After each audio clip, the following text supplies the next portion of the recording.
Universal Values, based on the book The Value of Values by Swami Dayananda Saraswati. What is a value?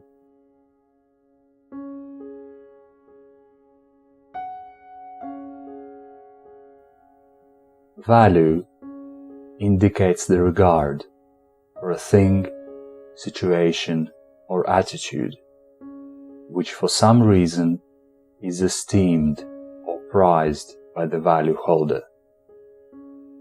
The appropriate values which prepare the mind for Vedanta are certain universal ethical attitudes. Swami Dayananda Saraswati. Adhyātma-Jñāna-Nityatvam, understanding the ultimate validity of self-knowledge. How does one gain this appropriate knowledge? The knowledge of truth, tattva-jñāna, which is also the same as the knowledge of self, Atma-Jñāna. Knowledge is not gained by sitting under a Bodhi tree. Sitting quietly under a Bodhi tree may be fine for some other things. Perhaps a reflective person sitting under a tree for some time may figure out certain things about the world and its miseries.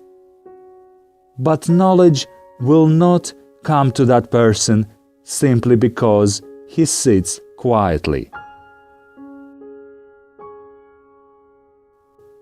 For any knowledge to be discovered, there must be a valid, effective, and an appropriate means available to know whatever that one seeks to know.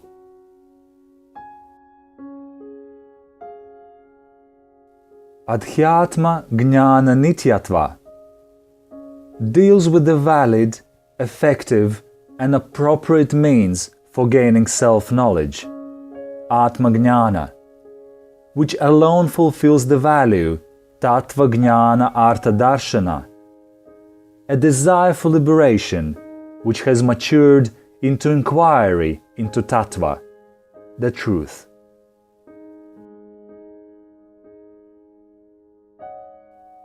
Adhyātma means centered on Atman, self, and Jnana is knowledge.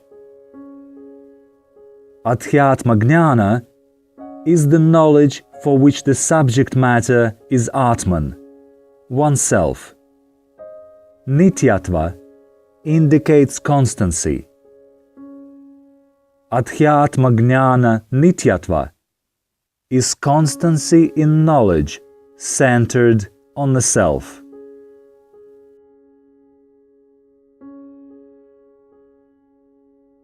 Where can one find the teaching for which the subject matter is oneself, Atman?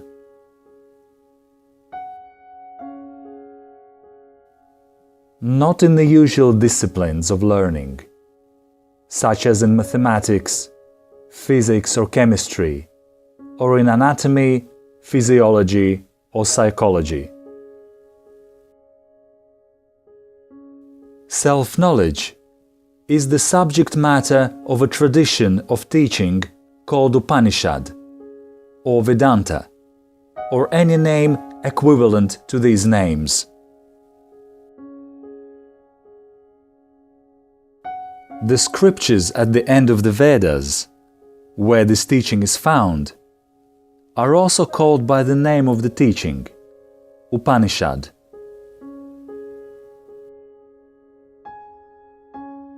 Thus, Adhyātma-Jñāna, the self-knowledge, indicates the teaching and the books containing the teaching, called Upanishads, whose subject matter is the truth of oneself, of the world and of the Lord.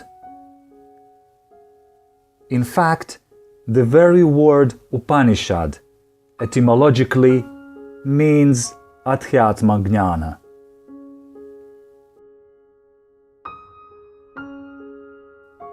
Adhyātma-Jñāna-Nityatvam, centered on the knowledge of the self, is a value for constancy in the study of the scriptures known as the Upanishads and other texts of Vedanta. Nityatva means constancy in scriptural study until self-knowledge is gained, clear and free from doubt.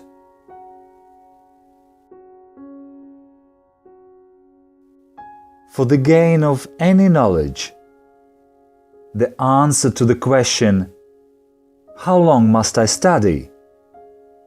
has to be until you know it, which means until you understand the subject matter. The gain of understanding is not something for which a specific time can be set.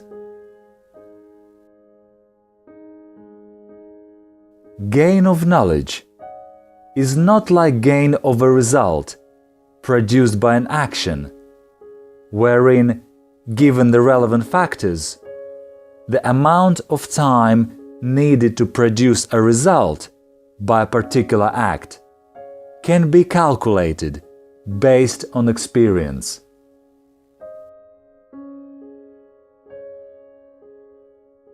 The time for understanding cannot be similarly calculated. All that can be said for understanding is that if one wants to gain certain knowledge, using the proper means for gaining that knowledge, one must study until the subject matter becomes absolutely clear.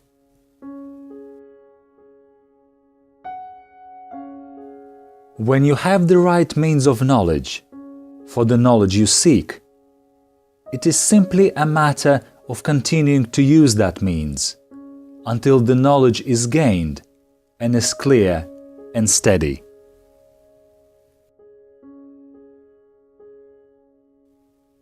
The gain of knowledge, listening, reflection, contemplation.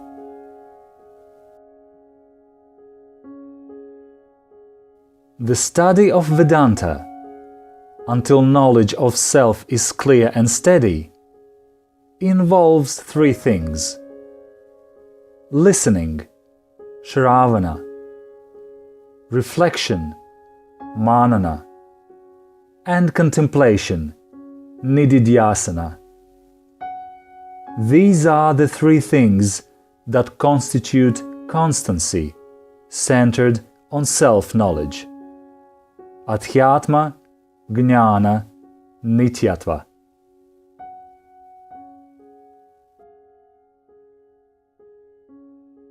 Of these, shravana is the primary means.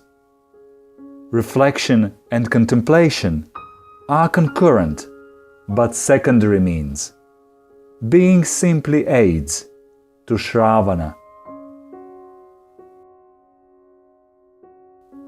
The basic shravana is listening to the words and sentences of Vedanta, unfolded by a competent teacher. But shravana also can be the hearing that occurs when one, by oneself, studies the written scriptures. Shravana is study of Vedanta in order to find out what it has to say about oneself, about the world, and about God.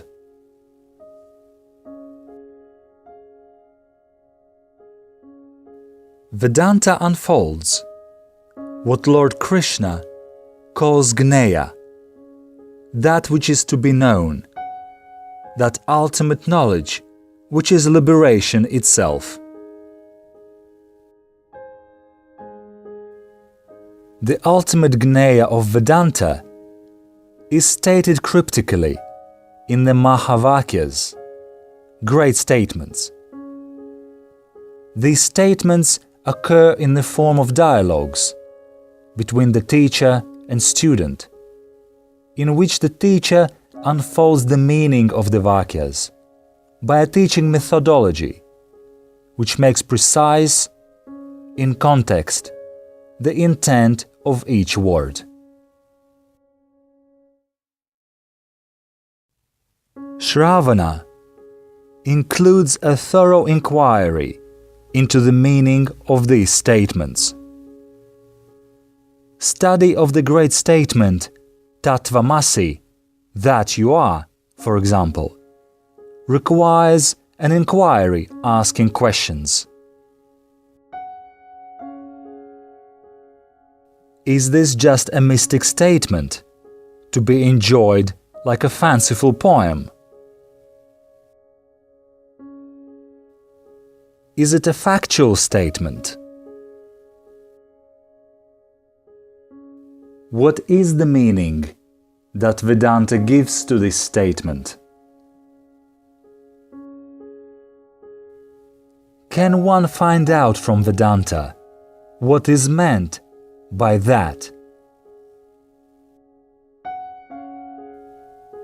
What is you?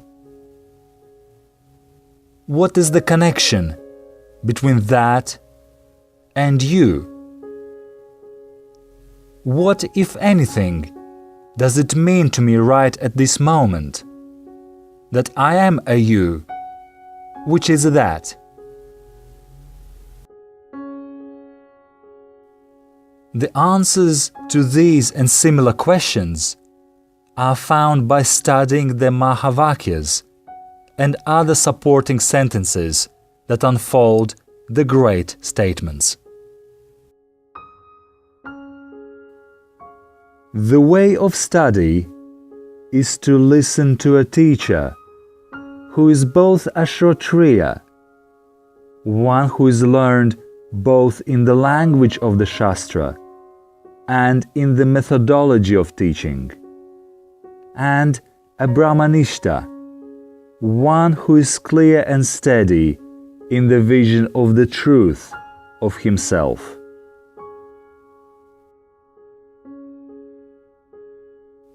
Such a teacher, by clearly creating a context for the student, will unfold the meaning of Vedanta word by word, sentence by sentence, negating the unintended meanings. The teacher will unfold not only the meanings of the words and sentences, but also how the sentence connects to the previous sentence, and how it is connected to the following sentence.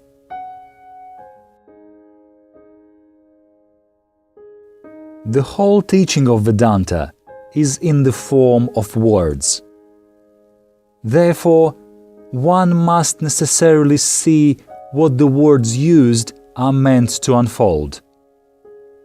One must see neither more nor less, but exactly what the words are meant to unfold.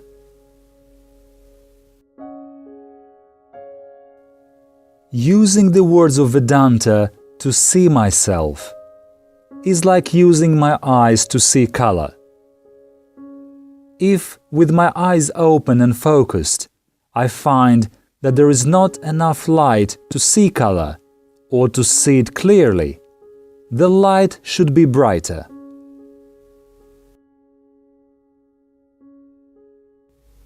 But the need for more light does not mean that it is the light that sees. The eyes remain the instrument that does the seeing.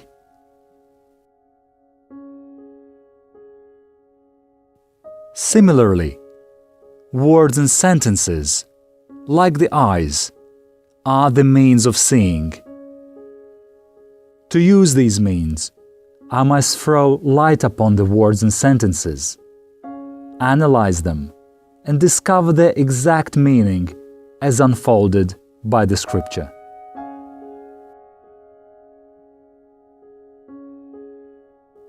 These words are about me.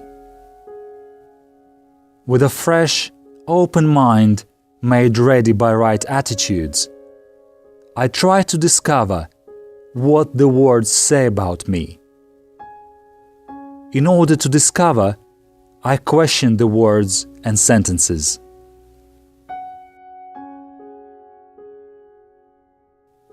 What do the words say about how I am connected to this world? How am I connected to the Lord, if there is one? Is there a Lord? And if so, is the Lord the creator of the world? What is said about this world? Am I inside the world as part of it?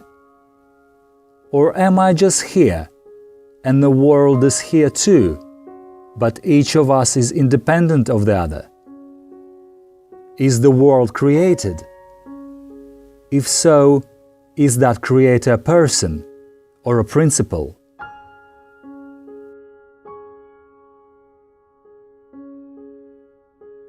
In Shravana, such questions are addressed to the words of Vedanta, dealing with the individual, the world, and the Lord. Jiva, jagat, and Isvara. Vedanta is studied to answer questions on each of these topics.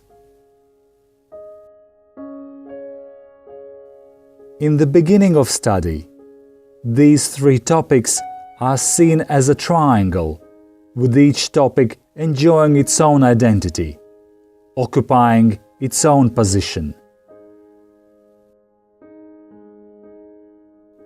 As the study progresses, as the words and sentences of Vedanta are analyzed in order to understand the nature of each of these entities, the triangle disappears. The three are seen as one.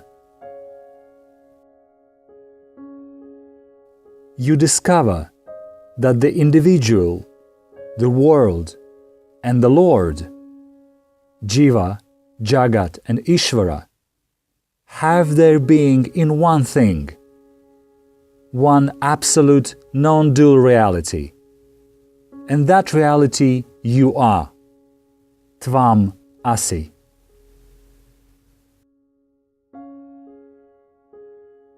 Thus, it is by these three means, listening, reflection, and contemplation, that one commits oneself to the pursuit of the value, Adhyātma-Jñāna-Nityatvam, the value for constancy in the knowledge centered on self, which simply means constancy in the study of Vedanta. With the analysis of Adhyātma-Jñāna-Nityatvam, the individual examination of each of the 20 jnana, value, is complete.